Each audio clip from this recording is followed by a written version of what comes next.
It is July 24th, 2025.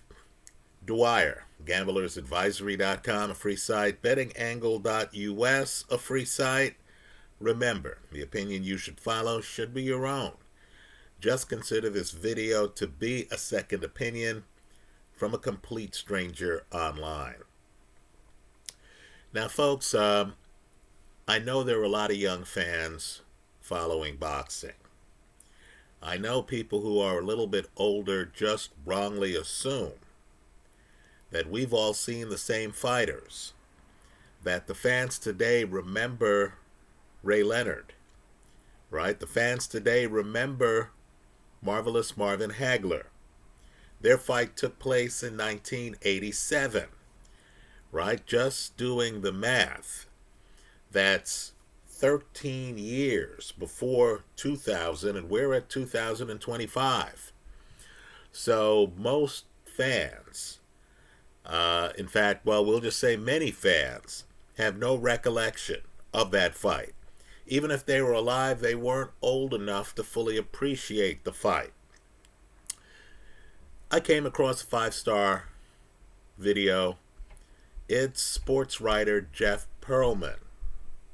And he's talking about being 15 years old in 1987, winning tickets to see the fight on closed circuit from a radio show, and going to watch the closed circuit performance with his father, who was not into sports, and rooting for Ray Leonard. Right? Now, I have another video as well. It's the great Joe Rogan. Both of these are recent. Interviewing Jim Lampley. And Rogan, during the interview, admits that he was a Marvin Hagler guy. Right? How could he possibly be anything else? Well, he was a Marvin Hagler guy. And, of course, Lampley, who, was part of the broadcasting team for many fights, talks about how Hagler Leonard is one of those elevator fights where he hops in an elevator and people always want to know who he thought won that fight. Now, let me just make some points here. Right? In fact, let me add, Pearlman has a piece of footage that you must see. It's the very beginning of the fight. Hagler, who fought southpaw, starts to come in the ring as a southpaw, starts to walk to the middle of the ring. Then at the last moment, he switches to righty. In my opinion, that's what costs him the fight. But let me make a few points. Hagler was a great champion. The idea that a guy could beat him by flurrying in the last 20 seconds of a round and by being on his back foot without landing really big shots that would stagger a Hagler is simply ridiculous. Understand, I say you have to beat the champ to take his title. There is an addendum. Unless you're Ray Leonard. Right? Leonard's popularity comes through in the Jeff Pearlman video. It's a must watch. Right? Pearlman simply says that Leonard was his guy. When you see the film, this is one of those moments in sports where the minute you see the film of the fight, the personality differences, right? Hagler is, rough and tumble. No nonsense. You get the feeling Hagler doesn't wear cologne. Right? Hagler supposedly, from the opening bell, whenever he got close to Leonard, would whisper to him, "Why don't you fight me, you little bee?" Right? I'm editing. Fill in your own B word. Right? Hagler, was the dude who you don't want to fight at the bar. Right? Ray Leonard, by contrast, if he's in the bar, he doesn't care about you. He's off at the side talking to a honey. I mean, Leonard looked, Leonard just came across as the man about town, right? And Leonard had charisma. You see it in the ring, right? Just the way he moves. It's hard to quantify, right? He moved better than Marvin Hagler. He's doing gimmicks, right? Bolo punch. He's dancing a little bit. He has control of his emotions. In other words, we know now what Hagler was saying to Ray during the fight. You couldn't tell it during the fight. Leonard always looks cool, calm, and collected. But what I want people to think about, and this is the perfect time for this video, just by chance, the Perlman video and the Joe Rogan video have recently been posted. But just by chance, we have a fighter who was in the ballpark of being as popular as Ray Leonard, and that's Manny Pacquiao. And Pacquiao came back after a multi-year time away from the ring, right after a loss, right? Pacquiao loses to Usyk, then takes time off. Ray Leonard beat Kevin Howard but got dropped. Didn't look good, right? Did not look good in the fight.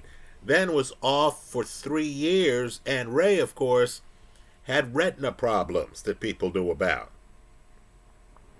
Well, let me just say, Manny came back, fought a close fight against Mario Barrios. Many of the boxing hardcore, many former champs, Andre Ward, Paulie Malignaggi, a current champ, Rolly Romero, right? They thought Pacquiao won the fight. Let me just say, Timothy Bradley, Fernando Vargas, they think the fight should have been called a draw. Well, you have the same level of controversy for the Ray Leonard-Marvin Hagler match. And the reason it's a bit stunning that Ray Leonard got the decision is the idea that Marvin Hagler in the 1980s was a legendary champ. Right? There's reference in the Joe Rogan interview of Jim Lampley to Marvin Hagler's fight against John the Beast Mugabe. Folks, I'm telling you, Hagler had a few blood and guts fights in the 1980s, right? We all know about him against Thomas the Hitman Hearns. I'm just telling you, he fought a guy named Mustafa Hamsho. And you would watch Hagler fights in a sport of knockouts. For some reason, Hagler fights seem to have more ferocity. You'd be watching the fight on TV and the action was just so intense that, you just couldn't imagine another fighter in the entire sport matching Hagler's intensity. Right? Even the highlights that Jeff Perlman has on his video, you sense the intensity. So you just realize, my goodness, Ray Leonard, out of the ring 3 years, but yet his fans showed up for him. Right? One judge had it 118, 110, or something ridiculous like that. His fans showed up for him. Right? Everyone expected him to lose, but yet they couldn't look away from this fight. Let me just say, too, I've seen a lot of fight posters, particularly back then. This fight poster, which was simple, it's just Marvin Hagler looking at Ray Leonard, is one of the best in history because the poster conveyed the personalities. Right? Hagler just looked like, okay, son, this is going to be rough and tumble. Pretty boy, you're going to have no chance. And Leonard's looking at him and Leonard, of course, had this smooth thing going on. Right? This slick thing going on. As Perlman says, when the fight started and Ray Leonard gets on his back foot, my word, not Perlman's word, Perlman said that's exactly how you knew Ray Leonard was going to fight the fight. So I want for younger people to watch these two videos. Right? The Lampley Rogan video is a short one. It's less than 4 minutes. Right? When Rogan quietly says, you know, I was a Hagler guy. You look at Rogan and you say, of course he was. He wasn't going to be rooting for some pretty boy. He wasn't going to be... He was blood and guts. He wasn't going to be rooting for Ray Leonard. When you see the Perlman video, which actually has footage from the fight, and you see Ray moving around the ring, just the way he moved, you understood that this guy had a gift. Right? He was the guy who could clown during a fight. I mean, he's literally clowning in some fights. This is a guy who could clown in a fight, but yet you understood the skill level. I've always said here online, and I'm a big fan of Floyd Mayweather, I'm a big fan of Ray Leonard, but I've always said that there's a charisma gap between the two fighters. Right? Ray Leonard had a certain presence that Mayweather never had. Right? That Floyd Mayweather never had. Right? Ray Leonard was loved in a way that, you know, Mayweather was never loved by fans, right? I'm not talking about by family. Right? If you dig a little deeper into the Ray Leonard life, you'll find out that Ray Leonard was one of these fighters who, you know, wasn't the most committed when it came to training camps. Right? You'll find out the same thing about Julio Cesar Chavez.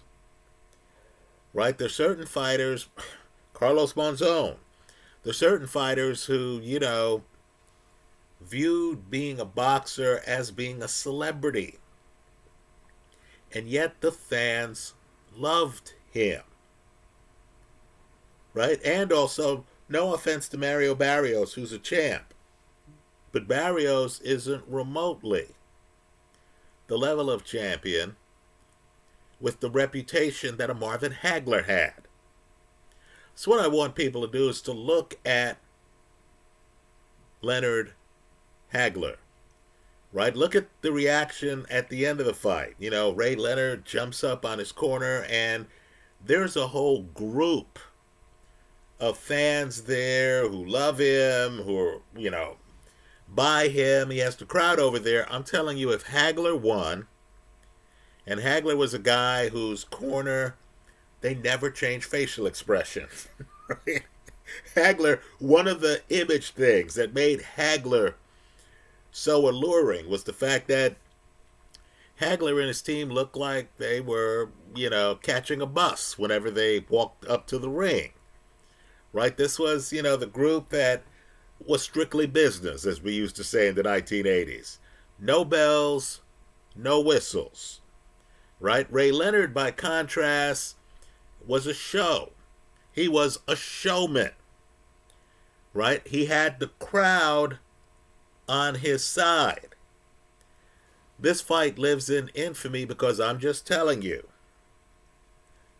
there are many people who believe Hagler should never have lost his title.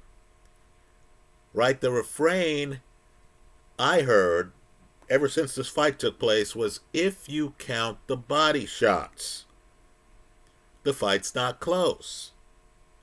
Right? Even the exchange, it's a famous exchange where closing seconds of a round, Ray Leonard has his back up against the ropes. Think about this. This is a death sentence for most who fought Marvin Hagler. Right? Hagler has Ray Leonard's back up against the ropes. And then Ray Leonard throws a flurry and gets off the ropes. Understand, the flurry's not that long a flurry. There's no way that the flurry undoes the rest of the round. But in the Perlman YouTube video, again, this is 5-star from me.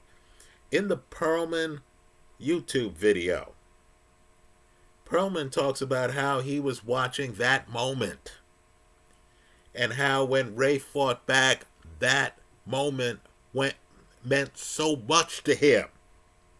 I'm telling you, several years went by where whenever you saw a big fight on TV and they showed clips of other fights on the way up to the big fight, they would always show that moment in the Ray Leonard Marvin Hagler fight, right? Ray with his back up against the ropes, Hagler in front of him, and then Ray letting his hands go.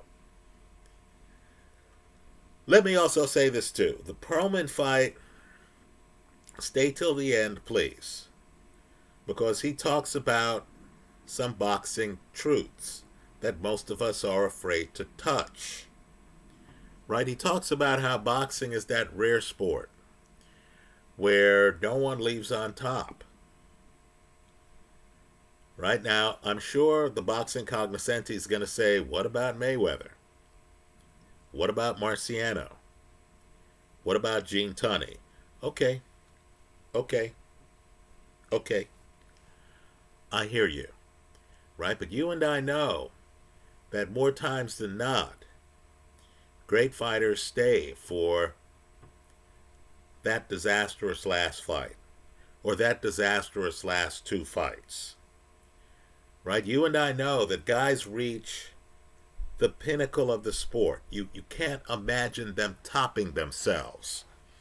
Right? When I was growing up, the fight I remember was Roy Jones, who was not a heavyweight, winning the heavyweight title at a time when Jones was widely considered to be the best pound for pound in the sport.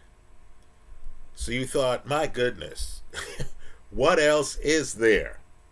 All Roy has to do is announce his retirement. We already know he's a Hall of Famer. He's already beaten Tony and Mike McCallum. Right? You thought, gee, this guy has had the life. The one fight he lost was questionable. He had Montel Griffin on the ground. And then he hit Griffin while he was on the canvas and got disqualified. That was his loss. He wins the heavyweight title from a guy who gave Evander Holyfield a series of very tough fights. But of course, Roy couldn't stay away. Right? On YouTube right now is a recent video, someone catching up to Tony Harrison, who's on the fight card with Claressa Shields, and Harrison, who's out of the game for 2 years, is back in the game. Right? Manny Pacquiao is back. In the Perlman piece, Perlman takes you through the fact that Ray Leonard, after the fight against Hagler, goes on to fight Donnie Lalonde. He stops Lalonde. Great fight, but he gets knocked down. Then, of course, he fights Thomas Hearns, loses the fight, but they call it a draw. Such was the power of Ray Leonard. Then he fights a Hall of Famer. Terrible Terry Norris, remember the name. Folks, that's a brutal fight. The clip that Perlman shows is Norris at his best. He drops Leonard. Then Norris runs over to Leonard. Should have been disqualified for this. And hits the legend while he's on the canvas. Then the last fight, Hall of Famer Hector Camacho. Let me tell you the prelude to the Camacho fight. It's not fully discussed in the Perlman video. I tuned in to watch Hector Camacho fight someone. I don't even remember who it was. And by chance, one of the commentators was Ray Leonard. So, as you can imagine, Camacho beats the daylights out of the guy who he's fighting. Then he comes over on the ring apron. Right? This is on the live telecast. And he starts calling out Ray Leonard, who's several years retired from boxing. So the fire was still burning in Ray Leonard. Ray then agreed to the fight. He shouldn't have. Camacho had blinding hand speed. I know he lost a little hand speed as he got older, but Camacho had the hand speed to lose. Camacho on his A game was a great fighter. He destroyed Ray Leonard. Perlman acknowledges the fight, but talks about how when he remembers his idol, he doesn't quite focus on terrible Terry Norris, great fighter, or Hector Camacho, another great fighter. Well, just by chance, I made a recent video, I believe it's the video prior to this one, where I talked about what would happen if Usyk continues fighting. Now, many of you are up in arms. I understand there's a media narrative about Usyk being among the greats, and he is among the greats, in my opinion, right? But the dialogue is a little ahead of itself. Usyk's an Olympic gold medalist, undisputed at cruiser, undisputed at heavy. I just want people to fully understand that while history has some undisputed champions, right? Lennox Lewis was undisputed at heavy. There was a time where we didn't even think about undisputeds, right? You woke up in the morning and you knew that the heavyweight champion was Larry Holmes.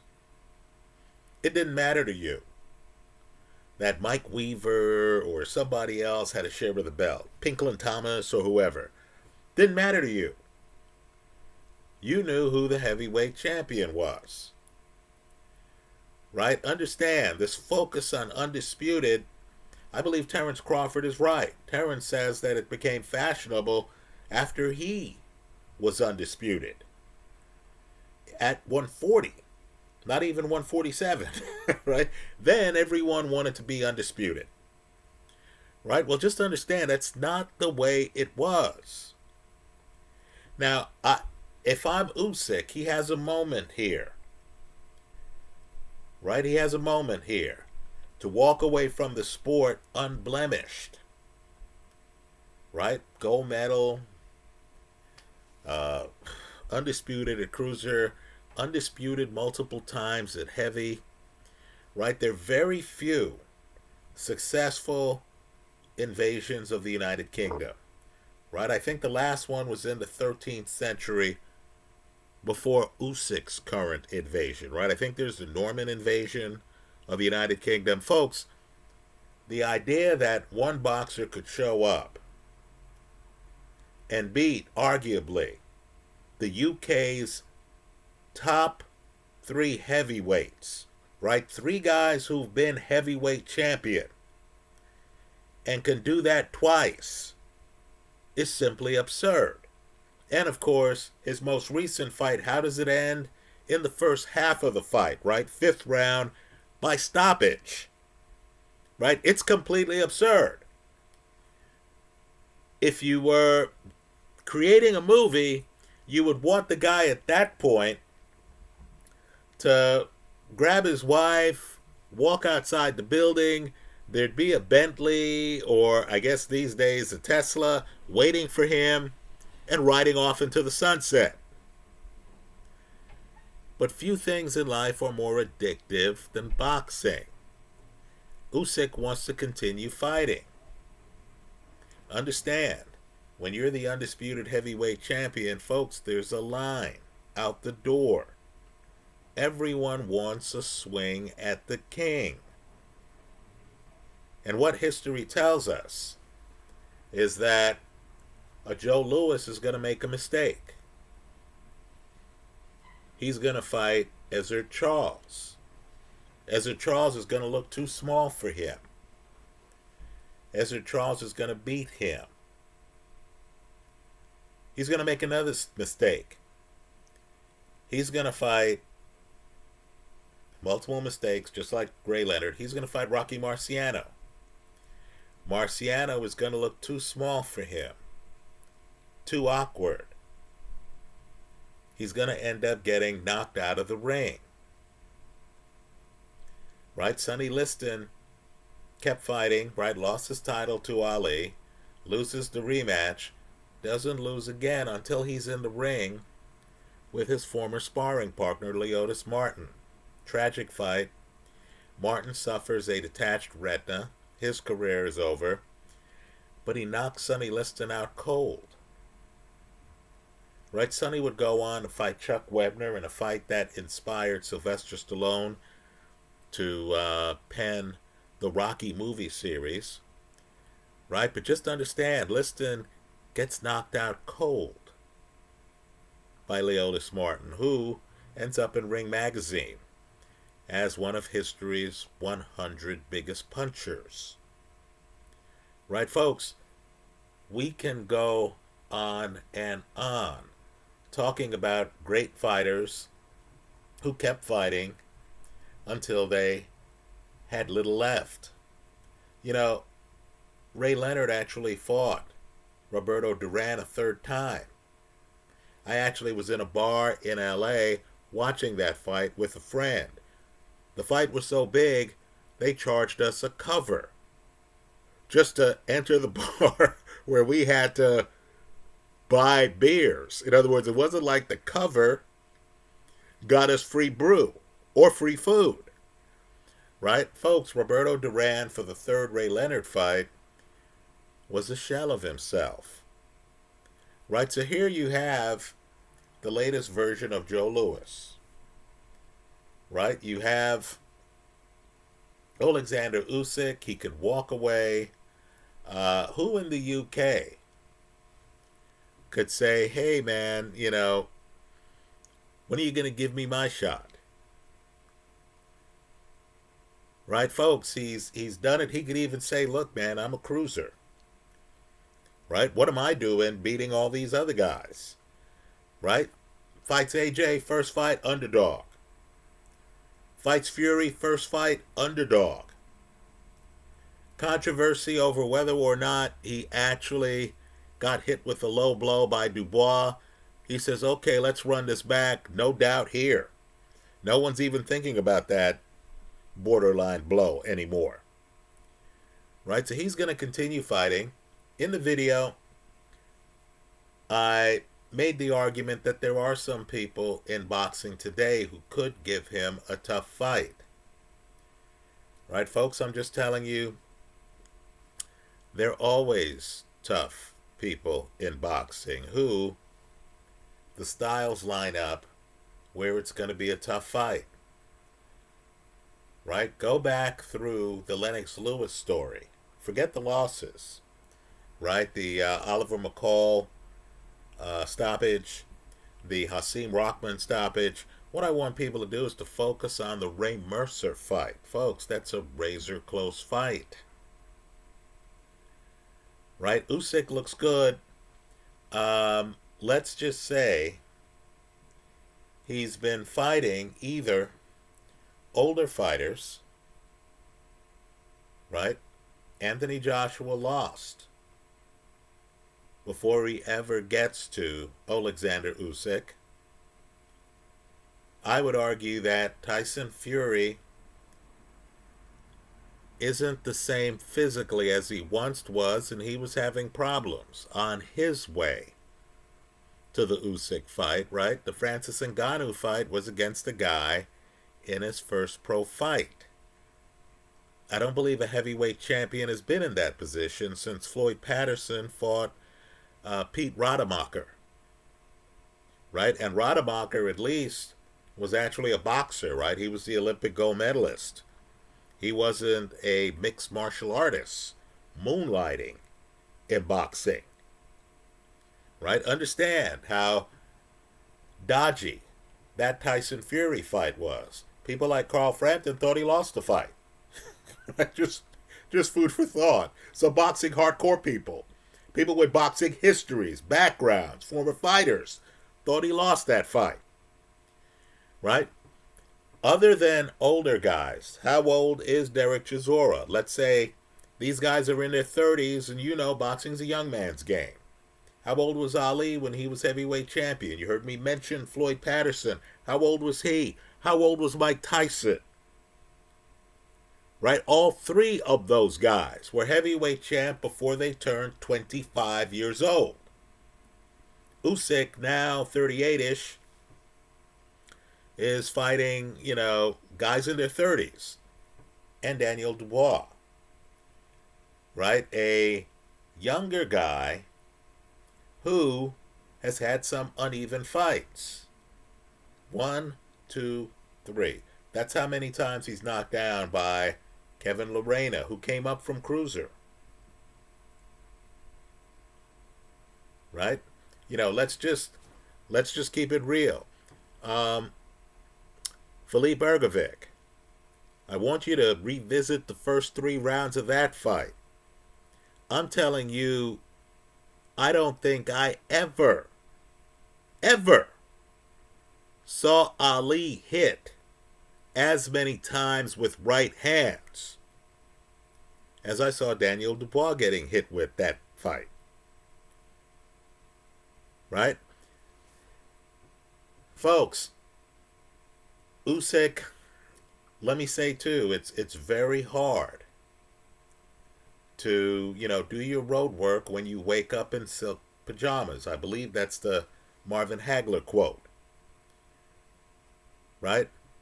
Guys like Joe Parker, guys like Martin Bacoli, front foot young guy who believes it's his time, who's in his mid-20s, Richard Torres. Folks, you have some guys who are going to come, they're going to fight hard.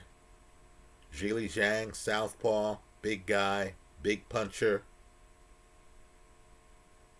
I believe there are people out there who can test Usyk. I don't buy the narrative.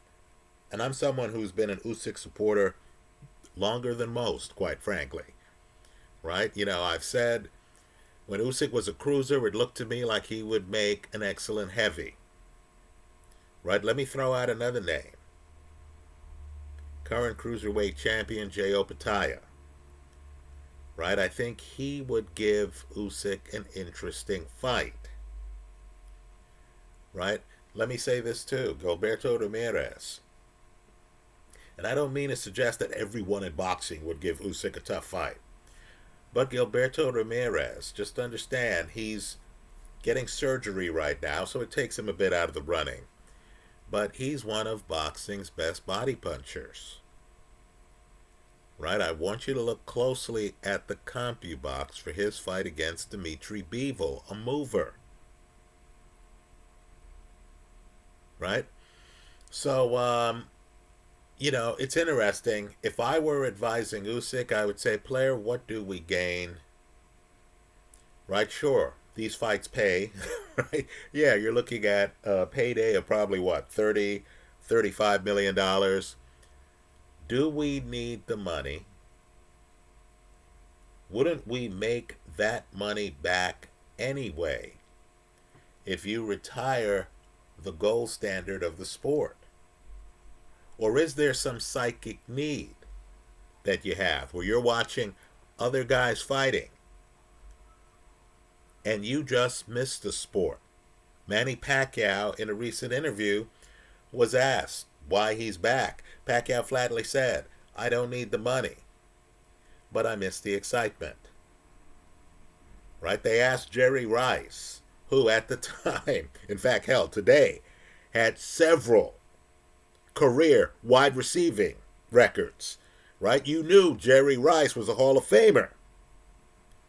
And they asked Jerry Rice, why are you still trying to play? I believe at the time he was trying to make the Denver Broncos. People forget, Jerry had a life after the 49ers.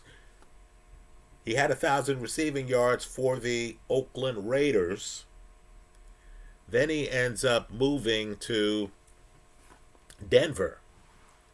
Right? And they asked Jerry, why continue? You have your health. Football's dangerous, right? Football's a sport that has a lot of CTE. right? You know, you have your legs, right? You're not walking with a limp or anything like that. Um, you know, why are you still playing? And Jerry said, because the fire still burns. If, if Usyk's that guy, then he's going to fight until an Ezra Charles beats him. If he's unfortunate, he'll fight until a Rocky Marciano knocks him out of the ring, or a Leotis Martin knocks him unconscious in the ring. Right, folks? The one thing to always remember in boxing is that there is a lot of hunger. Right? Guys aren't there to be your friend. They're not there to be your fan. They're there to take your title. Please give the Jeff Pearlman video a look. Please give the Joe Rogan, Jim Lampley video a look. Rogan, by the way, when he mentions that he was a big fan of Hagler's, his voice lowers. You can tell it's actually a personal thing for Rogan.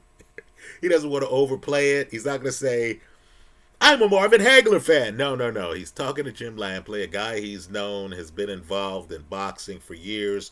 Rogan himself used to be a fighter.